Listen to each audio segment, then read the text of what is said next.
The moment the ruling hit the nation, Britain stopped breathing, and no whispers, no warnings, just a single devastating announcement that detonated across the United Kingdom like political TNT. In one historic stroke, the Supreme Court didn't just challenge the Prime Minister, it ended him. For the first time in living memory, a sitting British leader was ripped from power not by Parliament, not by an election, but by the highest court in the land. And as the judgment echoed through Westminster, one terrifying truth became impossible to escape. Britain has crossed a line it can never uncross. The Starmer era is over, and the chaos has only just begun.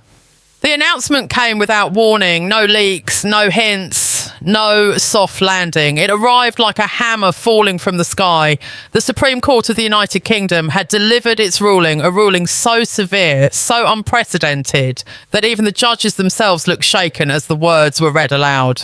In a single breath, the nation learned that the Prime Minister, once praised as a symbol of law, order and justice, had been stripped of the very authority he claimed to defend. This was not a warning or a recommendation. This was removal, swift, final, absolute. Inside the courtroom, Chief Justice Dame Sukar delivered the verdict with a voice that carried the weight of centuries. She declared that the court's responsibility was not to protect a politician, but to protect the soul of British democracy.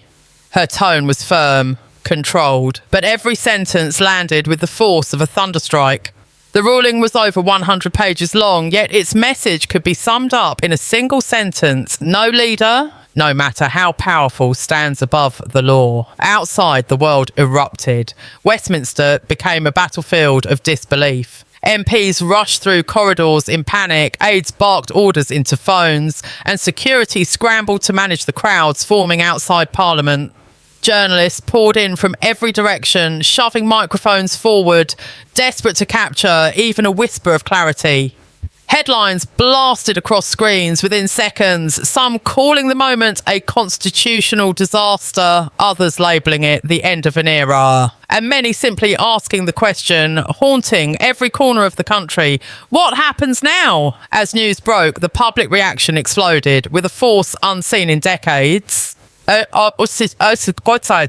Social media ignited into a storm of rage, confusion and exhilaration. Hashtags soared across global feeds in minutes. People demanded answers, people demanded justice, and most of all, people demanded accountability from the man now standing at the centre of the storm. Crowds gathered outside Number 10, their chants rising like roaring waves from a furious sea. Police set up barricades, yet the anger only grew. Protesters held signs calling for resignation, justice and truth. For many, this wasn't just political drama, it was betrayal. Inside Downing Street, the silence was suffocating. Hours passed without a single statement, no apology, no defence, no explanation. The man who once spoke confidently from every platform now hid behind closed doors, leaving the nation to drown in uncertainty. Advisors whispered in panicked tones, torn between telling him to fight and urging him to step down before the fallout consumed everything in its path. A once disciplined government had become a house filled with fear, confusion and desperation. Every second of silence became more dangerous than the last. Westminster trembled as Labour MPs began to fracture under the weight of the scandal. What started as quiet concern turned into open rebellion. Ministers held private meetings deep into the night. Resignation letters were drafted. Whispers turned into warnings that the party could not survive with a leader branded by the highest court in the land as unfit. The air inside Parliament shifted from shock to panic, from panic to anger, and from anger to betrayal. Senior figures who once stood beside their leader now stepped back, distancing themselves, protecting their own futures. The opposition struck with precision. Rishi Sunak seized the moment, calling the ruling a wake-up call for the nation and accusing the government of losing its moral foundation. Nigel Farage went even further, declaring the Prime Minister's leadership the greatest political failure of the century and demanding immediate elections. Their voices thundered across the chamber, igniting a fire that tore through any remaining unity the government had left. The Commons became an arena of chaos unlike anything Britain had seen. And yet, through all of this, through the protests, the outrage, the political collapses, one truth loomed larger than the rest. Britain now faced a leaderless future. The Supreme Court had swung the axe, and the nation was left staring at the ruins of a government that had fallen in a single catastrophic blow. The shock of the Supreme Court ruling did not fade.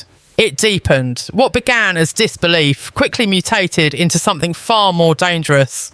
Westminster, once the polished heart of British power, now resembled a fortress under siege. Every corridor echoed with whispers, every office flickered with panic, and every MP walked with the same haunted expression. An expression that asked the same silent question. How does a government survive when its leader has already fallen? The Labour Party cracked first. The unity they once displayed in press conferences and debates dissolved overnight. Members who had defended the Prime Minister for years now scrambled to save themselves. Some claimed they were misled, others insisted they were shocked. And a few, in private, admitted what the public already knew. This was not just a scandal.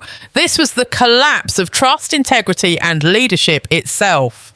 Cabinet ministers met in secret locations far from the cameras, far from the chaos, drafting resignation speeches they hoped they would never need. One of them reportedly whispered, "If we don't move now, we all go down with him." For many, it was already too late. Backbenchiers began plotting openly, their ambition no longer hidden. They called for emergency meetings, demanded votes of no confidence, and privately urged the party to cut ties with a leader who had become a political bomb threatening to detonate at any moment. Old alliances shattered. New alliances formed out of desperation. The Labour Party was no longer a political force, it was a sinking ship, and every MP was scrambling for a lifeboat.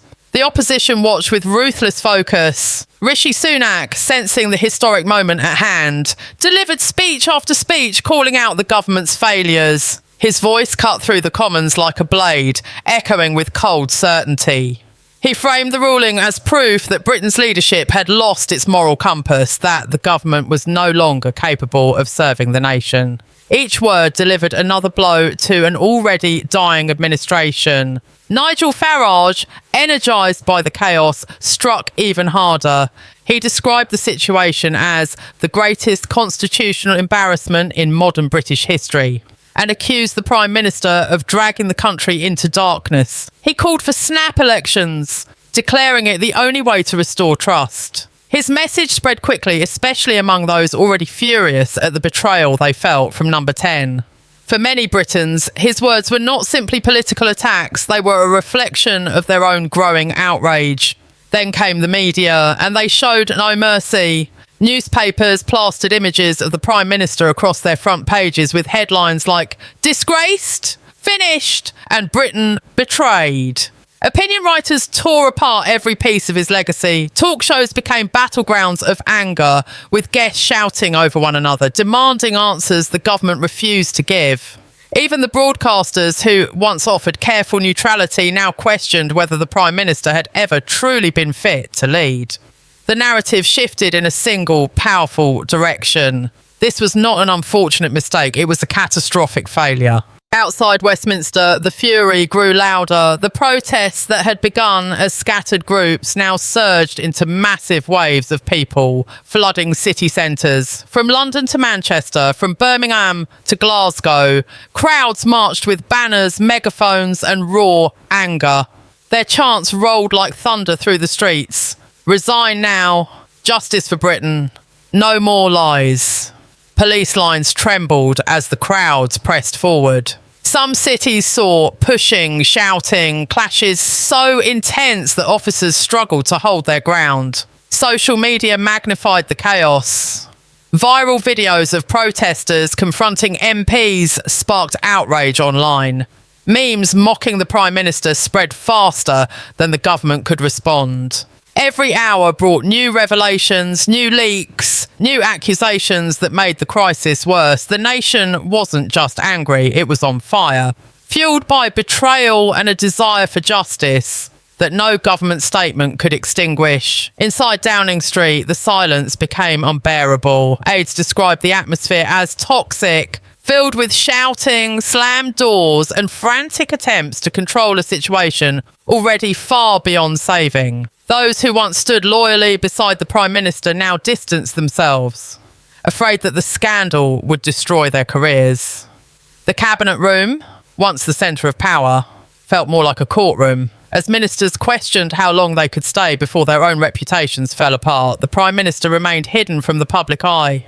Not a single statement, not a single appearance. His refusal to speak transformed him from a leader into a ghost, an absent figure haunting a government already collapsing under the weight of judgment. Rumours swirled about his mental state. Some claimed he was furious, pacing halls in disbelief. Others whispered he was broken, unable to accept the reality that his career had ended not by election, but by the Supreme Court itself.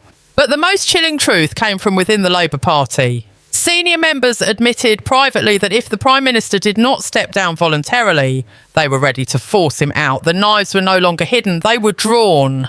And every minute of delay pushed the party, the government and the nation closer to total meltdown. Britain was no longer facing a crisis, it was facing a political collapse. A collapse that had only one beginning and no clear end in sight. Across the United Kingdom, the crisis did not calm, it exploded. What began in Westminster had now spilled into every street, every home, every television screen. Britain was no longer watching the downfall of a Prime Minister, it was living through a national uprising. A wave of anger so fierce, so widespread, that even seasoned political experts admitted they had never seen the country this close to breaking. In London, the protests grew into something colossal. Tens of thousands pushed toward Parliament Square, filling every inch of ground with furious voices. The chants shook the air, rolling across the city like a storm. Resign, resign! And justice must win. Police lines, stretched thin and exhausted, struggled to hold back the surging crowds. Some officers were pushed to the ground as the front rows clashed with shields. The government expected anger, but not this, a mass eruption fueled by betrayal, disgust, and the feeling that the country had been lied to for far too long. Manchester, Birmingham, Cardiff, Glasgow. Each city turned into an arena of outrage. In Manchester, protesters dragged a cardboard effigy of the Prime Minister through the streets, jeering as cameras recorded every moment. In Birmingham, a group of citizens climbed onto public buildings and unfurled massive banners reading, "Britain deserves better." In Glasgow, crowds gathered in George Square, holding a symbolic public trial, reading out the Supreme Court charges before shouting in unison, "Guilty." It did not matter that the court had already delivered its verdict. The people wanted their own moment of justice. They wanted to be heard. Social media made it even louder. Millions of posts poured in every hour. Videos of the chaos spread worldwide, drawing reactions from global leaders, analysts, and ordinary citizens who could not believe what they were witnessing. Hashtags like #Starmer out, #fall of the PM, and #Britain in crisis dominated every platform. Even comedians, influencers, and celebrities joined the conversation, condemning the Prime Minister's silence and calling for his immediate resignation. The nation had reached a point where politics, entertainment, and public fury had merged into one unstoppable force. Supermarkets, workplaces, pubs, schools, everywhere people gathered. The conversation turned to the same explosive question: what happens next? Some wanted a new election, some demanded investigations into the entire government. Others feared Britain was sliding into a constitutional disaster that could take years to repair. Markets reacted instantly. The pound plunged to its lowest level in years. Investors pulled out billions, fearing instability. Business leaders warned of a financial meltdown if the government did not restore order quickly. Some companies paused expansion plans while others began quietly preparing for the worst. Economic experts appeared on television, their faces tight with concern, explaining that a political collapse at the top could trigger a chain reaction across every industry. Britain was not just facing a leadership crisis, it was staring at a potential economic shockwave. Foreign governments watched the chaos with growing anxiety. Allies released carefully worded statements expressing concern and hope for stability. Behind closed doors, diplomats scrambled to understand how a nation once seen as steady and reliable had fallen into such turmoil. European leaders held emergency discussions in Washington. Advisors to the president warned that Britain was entering a dangerous political vacuum. Even countries far from Europe began evaluating their ties, uncertain whether the United Kingdom could still be counted on as a stable partner. But the most alarming development came from inside Number 10. For the first time, insiders leaked that the Prime Minister was emotionally collapsing. He refused to meet ministers. He refused to address the nation. He refused to accept the truth. Those closest to him described shocking scenes, shouting matches, slammed doors, sudden bursts of rage followed by hours of complete silence. His advisors could not calm him. His ministers could not reach him. His party could no longer defend him. What once was the most powerful office in the country had become a bunker of fear, confusion and denial. Meanwhile, Labour itself was tearing apart. Senior members no longer hid their disgust. Shadow ministers submitted resignation drafts in case the party demanded a purge. Backbenchers openly compared the crisis to the darkest political collapses in modern history. One MP was overheard telling a colleague, if he doesn't resign tonight, the party dies with him. Some Labour loyalists begged for unity, but their voices were drowned out by the tidal wave of rebellion. The ruling of the Supreme Court had not simply ruined the Prime Minister's career, it had poisoned the entire party. Every public appearance, every interview, every statement from Labour MPs was met with a flood of criticism. The public no longer saw a government. They saw a broken institution clinging desperately to power. And then came the rumours. Rumours that the King had been briefed personally. Rumours that constitutional advisors were exploring emergency measures. Rumours that the government might fall within hours. No one could confirm them, but everyone believed them. Britain was now a country where anything seemed possible and nothing seemed stable. As night fell, the protests grew louder. Lights from thousands of phones lit up the streets like stars. The air vibrated with chanting, shouting and raw fury. The crowds refused to leave. They wanted answers. They wanted leadership. They wanted accountability. But inside Number 10, behind locked doors and drawn curtains, there was only silence. A silence that felt heavier than the crisis itself. A silence that signalled the unavoidable truth. The Prime Minister had already lost the country, and the country was not going to wait for him any longer. The dawn after the Supreme Court's explosive ruling brought no relief. Instead, it revealed a nation standing on a knife's edge, teetering between order and chaos. With the Prime Minister's leadership shattered, Britain faced a terrifying question: who will lead now? The silence from Number 10 remained deafening, deepening the crisis that had already engulfed the country. Inside the corridors of power, the scramble began. Rival factions in both Labour and the opposition circles moved quickly, each trying to claim the future. Shadow cabinets met behind closed doors, whispering names and plans, bargaining for influence. Ambitions long held in check were now unleashed. But no single figure had yet stepped forward with the authority or trust needed to calm a nation in turmoil. The power vacuum was real and dangerous. Labour's internal fractures grew wider. Some MPs pushed for immediate leadership elections, hoping to stop the party's collapse. Others demanded a swift resignation from Starmer, convinced that only a complete break could restore faith. The growing fear was that delay would only deepen divisions and that the party could unravel beyond repair.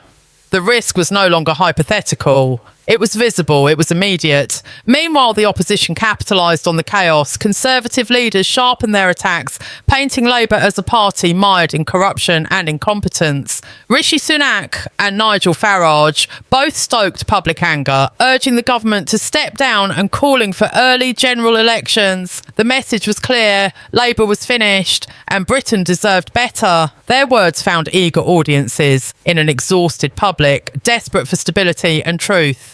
Financial markets continued their downward spiral. The pound weakened further as investors fled uncertainty and British businesses braced for fallout. Experts warned of a possible recession triggered not by external forces but by a crisis of leadership within the very heart of the country. Calls for calm from economists and world leaders fell on deaf ears. The damage was done and it was spreading fast. At the grassroots level, anger showed no signs of fading. Across cities, protests continued day and night. Demonstrators refused to disperse, demanding answers, demanding justice, demanding change. Police forces strained under the pressure, struggling to maintain order while respecting the outpouring of public emotion. Stories emerged of clashes, arrests, and heated confrontations, testaments to a nation pushed to its limits. In homes and workplaces, conversations grew tense. Families argued over what had gone wrong. Friends debated what the future held.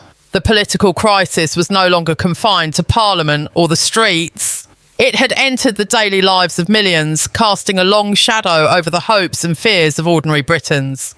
Many felt betrayed not just by Starmer, but by the entire political system. Trust, once fragile, now seemed shattered beyond repair. Even the monarchy, long a symbol of stability, was drawn into the crisis. Whispers spread that King Charles had been briefed extensively and was deeply concerned. Though bound by tradition and constitutional limits, the monarch's silence spoke volumes. Some speculated that extraordinary measures might soon be considered to protect the nation's fragile democracy. The very foundation of Britain's constitutional order was being tested.